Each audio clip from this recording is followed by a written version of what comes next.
Hey everybody, welcome to another episode of Wellness Blueprints. I'm Jess Milner and I'm so glad you're here to nourish your roots with me. So today I'm going to go a little bit more with summer. We were talking about like summer detoxes last week. I want to talk about why summer seems to make perimenopause so much freaking worse. It's not in your head. It's not like, oh my gosh, how come I can't handle the heat anymore? No, this is like for real. So it's changes going on in your body. And, so it's not your fault. These are actual things. So the first thing that I want to talk about is going to be your heat and hot flashes. So there's really no explanation needed for this, okay? Like you're freaking hot already. You may already be experiencing hot flashes. They're being triggered and stuff like that. So it's a double whammy when it is, close to 100 degrees outside. I mean, obviously, like we were hot in our 20s when it's 100 degrees outside. So it's just not super fun. Already struggling with temperature regulation. So to make it get even hotter. So air conditioning it's not a luxury. It's kind of like just cool down, right? Like do everything you can to get cool, right? So when we're too hot, you'll get shitty sleep. You really will. You need it to be like 65 to 68 degrees, like nice temperature in your room. And that's year round, because just 1 or 2 degrees over that can trigger a hot flash. And if you're not sleeping well, like we're going to get to some other things later with this in terms of this, but when you're not sleeping well, it affects your glucose metabolism. So, if you're waking up with hot flashes and this and that, like we talked before about like all of the detoxing that goes on in your brain and everything while you're sleeping. So when you're not getting good sleep, it's not good. You're not happy. Nobody else is happy. So there you go. So do whatever you can to keep it, nice and cool in your room. And I'll have some tips at the end too for staying cool and stuff like that. So the next thing is dehydration. And of course, like this is for everyone for a dehydration thing, but we're already freaking hot. We've mentioned that. We'll say it again. The hormones, your estrogen tanking and everything, it really affects how the body holds water. So you already do need electrolytes to help the water actually penetrate the cell so that you're fully getting, your hydration and not just like peeing it right out. So, like if you're drinking lots of water and you still have rabbit turds or, you're very constipated, like further, than rabbit turds, then, okay, well, you need to add some electrolytes, add some salt, a little bit of citrus, or like whatever your favorite electrolyte mix is. Just make sure it doesn't have a bunch of like fake disgusting sugars and food dyes and shit in it, because you don't need that. Like you don't need to add poison on top of the good stuff. Just get the stuff that has the good stuff. But it also, when our hormones are doing all of these silly dances and stuff, it's also affecting how our kidneys are concentrating urine and and getting rid of urine. And aldosterone is that is helps you to like retain water and everything. You're going to become sensitive to it. So you start to retain the water more, and you already feel fluffy. So it's going to be important that you are taking your steps to make sure that you're getting proper hydration. Okay, because that's not helping anybody. So summer's not going to help that either. And if you live in a hot climate, like you're like, Jess, I've been dealing with this since December. I get it. Okay. My sister lives in a hot climate. So like, I understand, like the concerns with that. Cause it's like, oh my gosh, there's just like never a break in the weather. I mean, maybe once in a while, of course. So another thing about summer, there are social pressures. Maybe you're traveling a lot. Maybe you're attending parties and things like that. We talked last week about like detoxing your schedule a little bit because it can be so stressful, to go and do these things, and it's like it's bumping up your cortisol and everything. But we got this like trend. We're talking about this like hot girl summer, and like, yeah, I will definitely be hot this summer. But don't get yourself into like a comparison game. Like, oh my gosh, this other chickadee over here, she's the same age as me or maybe older, whatever. She's in the same boat, but she seems like she's fine. She's probably not. She's probably not.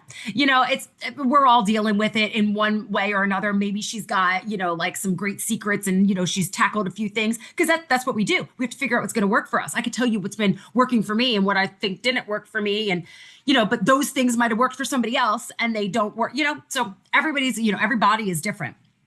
So you might be under like some travel stress too. This is another social pressure thing, I know for me, when I am sleeping anywhere but my own bed, I don't usually sleep all that way. Well, sometimes I do, sometimes I don't. But, your schedules are all off. There might be noises in places. It's not as comfortable. It's not where you're used to. Like I use a weighted blanket, so I kind of feel like there's nothing on me when I'm in a hotel or an Airbnb or something. So these things can affect, and we talked about like your sleep being affected and what it can do to glucose metabolism. So, like when we're not sleeping well, basically not sleeping well will make you fat. So that's just great. Yay. Um, and then, at this age, as this, we're dancing into our 40s here, it gets harder to build and maintain muscle mass. And it's really hard. It's harder to lose fat. Like when we're just losing weight, if you're not lifting, if you're not doing, getting in enough protein and stuff like that. And even sometimes when you are doing those things, just because we have so much working against us, we're losing muscle mass instead of fat when we lose weight. So we want to avoid that. It becomes more difficult, but so this all goes with like that social pressure thing. You know what I mean? If you are working out, which I hope that you are, I hope that you're lifting heavy things. I hope that you were doing all those good things for your body, but I want you to be doing it so that you get a healthy body, because your goal is health and not necessarily to have people be like, oh my gosh, look, she looked great. You want people, I mean, yeah, like it's always nice when you're like, wow, I look great and you have confidence and everything, but the goal needs to be health. So, I mean, hey, maybe you are working out because you want people to be like, look at her in her 40s and her 50s and she's looking great. Awesome. Awesome. I love that for you. And I will cheer for you and tell you how freaking awesome you look. And, compliments are always nice, but don't get into like the comparison game and everything, because everybody always has things going on. And in summer, it does get more difficult to work out. So we're going to talk about that too. We mentioned, sweat and everything. So, sometimes your workouts seem like so much harder when it's hot outside. Like we might feel lazy. We don't have as much motivation. We just kind of want to like, oh, like I don't want to move too much and make myself sweat and do all this like stuff. So, exercise, you might be looking for more motivation. You might be feeling like, oh my gosh, I'm just not, don't have the energy for it and everything. And that is a hormone that's like, your hormones tanking and stuff like that will do that to you. It's possible that even like, your DHEA is tanking as well. And, not supporting, and, like your adrenals are taxed, then they're not picking up slack. And you could be having some issues, with, motivation, with energy and stuff like that. And then the heat from the summer is not going to help in that department. You might feel like you're more sensitive to the sun than you used to be. So, I know when I moved out here, I am closer to the sun, like mountain sun is, it's kind of like if you're at like a beach sun, it's just more intense. So, I burned a little bit, like more, it was faster than usual. And I was like, oh, I'm here, my skin is used to like, New Jersey summer sun. And coming out here, it's just a little bit different. And I do remember like when I was 16, we with my family, I traveled to Montana and we like went on this hike, and I didn't want to finish the hike and everything. So I sat on the side of the mountain. It was a beautiful view. And I was like, whatever, you got to come back this way. Like I'll hang here. This is beautiful. It was like this like grassy knoll on the side of this mountain. And I didn't even realize that it was happening, but I got so burned on the one side of my body because like the sun was coming in from that side. It was the only time I ever had sun poisoning. It was on the back of my ear. So I was like, okay, it was probably like, being in the mountains, but it could have also been a combination of my skin changing, because as your hormones are changing, your sensitivity to the sun can adjust as well. So you might notice like that you need to be outside for less time to build yourself up, so that you can be outside and you have produced enough melanin so that, like you are able to do all the things with the sun you're supposed to in a safe way, so you're not getting burned, and because that's ouchy, and we don't want to damage our skin. So you may notice that you are more sensitive than before. And actually, even like the light sensitivity can be something too, especially if you're somebody who's prone to migraines. You might be like, oh my gosh, like that is becoming even more of an issue. So it happens, right? So let's see now. All right. So we've covered heat and hot flashes, dehydration, social pressures, and sunlight sensitivity, and our exercise. I also want to talk a little bit about your diet disruption. Okay. Because during the summer, you might be going to like barbecues and, doing this, that, and the other thing. And so your eating schedule, the timing of your eating might be a little bit off. Sometimes, like you're throwing burgers on the grill at a barbecue party, for, at like 3, 4 o'clock in the afternoon. And that may not be the time that you would normally, like eat your dinner meal. It might be a little bit later, a little bit earlier. If you're somebody who is doing an intermittent fasting or something like that, then, these things can throw you off schedule.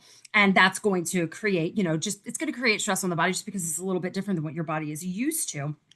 And especially if you're drinking, you're going to, and which people do that at parties, and like you're an adult, you can have some alcohol if you want, if that's cool for you. But this can really, really result in like a blood sugar chaos kind of thing going on, especially, alcohol, that eating at odd times and everything. So your cortisol is gonna, bump up and everything like that.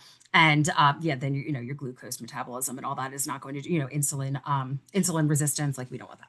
So there are some things that you can do to try, and so because you want to be able to still do these things, like you're not going to like cancel all of your plans and like never go to a barbecue because like you don't want to have like the extra cortisol and stress of like eating at a different time. You do have to stay hydrated. Hopefully you're not dealing with hot flashes, but if you are, like these things are going to happen because this is the stuff that we're going through as we're changing. But there are some things that we can do to try and minimize the effects and make it a bit easier, get us into a groove and everything like that. So number one is, if you're going to if you have errands to run, if you want to work out, things like that, you need to walk the dog, whatever the case is you want to do, get up earlier and do it while it's cool. Depending on where you live, it can totally be 90 something degrees by 7 a.m. I understand that. It is cooler in the mornings here, being out on a mountain, but I know that is not always the case everywhere. However, early in the morning, 7, 8 o'clock in the morning, it is going to be cooler than, like 11, 12, 1, 2, 3, 4, 5 o'clock, so, because just take a look at your weather app. The temperature typically goes up until, you get to like, around when the sun is going to start going down. And then it will gradually go back down. Although when I lived in New Jersey, I swear it used to get hotter at night sometimes and more humid. It'd be like, oh, the sun's going to go down and it's going to be more bearable. And it was not. Sometimes, but most of the time it was not. But here in Idaho, it does actually cool off at night. So that is quite nice. So I do like that. But get up earlier, so that, like if you, whatever you're doing, if you're working, it's, if you're going to go for that walk, a little bit more of a breeze, a little bit easier for you to do. For me, I know I have more energy first thing in the morning than I do later on in the day. Everybody's built a little bit differently. So, if you're not generally a morning person, then maybe it's not, but getting up earlier when you need to do those kinds of activities, or even just being out running errands, if you do that earlier in the day, you're less likely to just be like sweating bullets while you're like driving around town and everything and taking care of this, that, and the other thing. Limit your alcohol intake for blood sugar and for hot flashes too, because like when you're drinking alcohol, it does like increase, like you could, I get hot when I'm drinking alcohol or I did when I was like, in my 20s, I'd be having wine with dinner and be like, oh my gosh, I'm so hot. So, that's going to increase regardless. So, it's like, let's not poke the bear. If you're somebody who's dealing with hot flashes, with perimenopause, mostly sometimes I feel like it goes like a little bit later into menopause when those really start amping up. But from the women that I have been seeing commenting and everything, it is becoming quite evident that that's just been my experience and within my family and everything, because plenty of women are dealing with hot flashes when they're still cycling, and it's in perimenopause. So limited alcohol can help with that. For hydration, my most favorite is the Make Wellness Hydrated. And it tastes like grapefruit. It's not like a salty flavor. I really, really like that one. My kids like it too. But like I said, just some like sea salt and a squeeze of citrus or like some cucumber and mint infused into your water. That's going to add the electrolytes that you want. As far as like motivation for working out and everything, I like to drink the Make Wellness Fit peptides in the morning. Has a little bit of caffeine from green tea, so it gives you some nice natural energy, but it also it gives you a little bit of that energy, that motivation, but it also not in like a weird way. Like I'm somebody living with ADHD, and it motivates me, but not like, I don't know. I don't feel wired from it in any way. And not too many people feel super wired from it. But if you're super sensitive to caffeine, then you might be. But if you need the motivation to like get up off your butt and move it, then it's a great thing. It tastes like orange juice. I love it. And so I drink that, especially on days that I'm working out, because the peptides in there are helping to make sure that we can build and keep our muscle. And it also keeps you from getting so sore afterwards. So I like to drink that like throughout the workout. But there are other options out there too for you if you want to do something like that. And I do make sure that I eat first before I have that, because the caffeine, like I want to be having some breakfast, some protein in there, even just a little bit. Like sometimes I'll just make myself like a little turkey and cheese roll up, or like just a little tiny thing of yogurt with like berries or something. It's not always like a ton, because I am going to go work out and I don't want to have like a super full belly, but just a little bit of food, because that's going to be better too. I used to work out on an empty stomach all the time, and I lost a lot of weight doing it that way in my 30s. But getting into perimenopause, I have noticed, I kept reading this, and now I have noticed that when I eat just a little bit before it, it's more effective. Everything seems to work better. So it must be doing something great for the hormones there too, right? So yeah, it is. It's not must be. It is. It's doing good things for your hormones. So make sure that you're getting some protein in before you start packing on all of the caffeine. And I know how that can be, because if you're waking up in the morning and you're like, I got no energy, I need caffeine. Like, I get it. Try and get a little bit of protein in your mouth before you put that caffeine in your mouth. Okay, so how the hell can we stay cool? Like, aside from that, because I know there's a lot of moms near me who don't have central air in their house. Our house was pretty new when we bought it, so it does have central air, but a lot of places don't around here, because it cools off so much at night. And yes, summer gets hot here. It gets over 100 degrees on certain days, but it's a small portion of the year. So there are a lot of houses around here that just don't have central air. So these moms are like, oh my gosh, how am I going to stay cool? So all right. So especially before you're going to bed, try and cool yourself down. So you could, take a cool shower or a cool bath, and that will help to, cool your core temperature down so that you can be a little bit more comfortable. You can also do like ice packs, wrap them up into a towel or something, put them on the back of your neck. You could put like a frozen water bottle, like under your feet, wrapped in towels, like in your bed, if you wanted to keep you cool in there. So a cool damp cloth on your forehead or something like that, and you can do that at any time of the day to just kind of cool off. Now, something that I remember when in college, we had a third floor like studio apartment, and in the city and in Philadelphia, and it was freaking hot. Like summer, it was hot in there. We had I think we eventually got like a window air conditioner, but before we had that, it was so freaking hot. So we would put like t-shirts and shorts and stuff and like keep them in the freezer, so that like when it was super hot, we just walked home or whatever, we could like just throw those on, and it was like so refreshing to put on like frozen clothes, like from the freezer clothes, to just cool your body down. So that's something fun that you can do. The kids might think that that's fun too. And so as far as foods go, I love spicy foods, and I don't stop eating them in the summer, but if it becomes a problem, I will. Spicy foods can make you sweat a little bit more. So if you're prone to those hot flashes, maybe the spicy foods are not what you want to eat when it's like 100 degrees outside. Depending on the day and everything like that, it might not be what you want to go for, because that can contribute to the problem.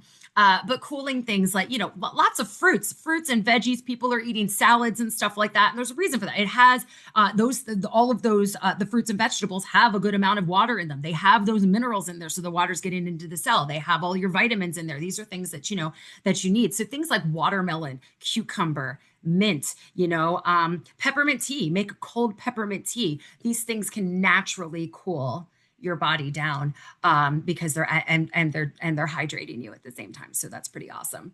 And I mean, honestly, sometimes you just take a spray bottle of water and you keep it in the fridge, and then you can just kind of like pretend you're a house plant and spray yourself whenever you feel like you need some misting. So that'll cool you off a bunch too. So what else might you add to this with some ways to cool yourself off and everything? I would love to hear about it, and I hope that this was helpful for you. I know that this is for a lot of us, as we start to come into this time period, it's kind of like, wow, I didn't realize there was going to be like so much stuff, and of course, there's like the whole emotional side of it too.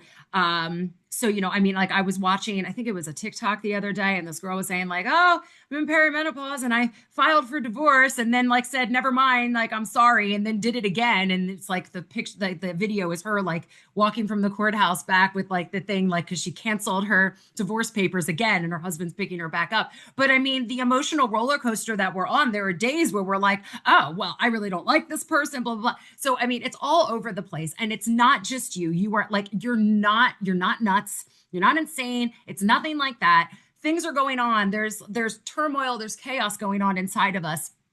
And it's natural things that are happening, and then other things that are getting in the way. Maybe it's some kind of genetic predisposition, maybe it's something environmental, like maybe there's toxicity overload, whatever the case is, emotional overload, whatever the case is. There are all these things going on that are contributing factors to how we are feeling during this time. And then these things like the hot summers definitely don't do us any favors, right? It doesn't make it any easier.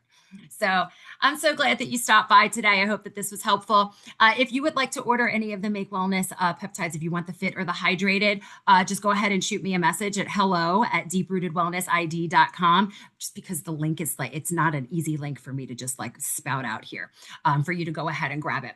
But if you would like to download my Quantum Path to Wellness, that is a free option for you. If you would like to download that, you're going to go to go.deeprootedwellnessid.com/quantum path and go ahead and download that for free.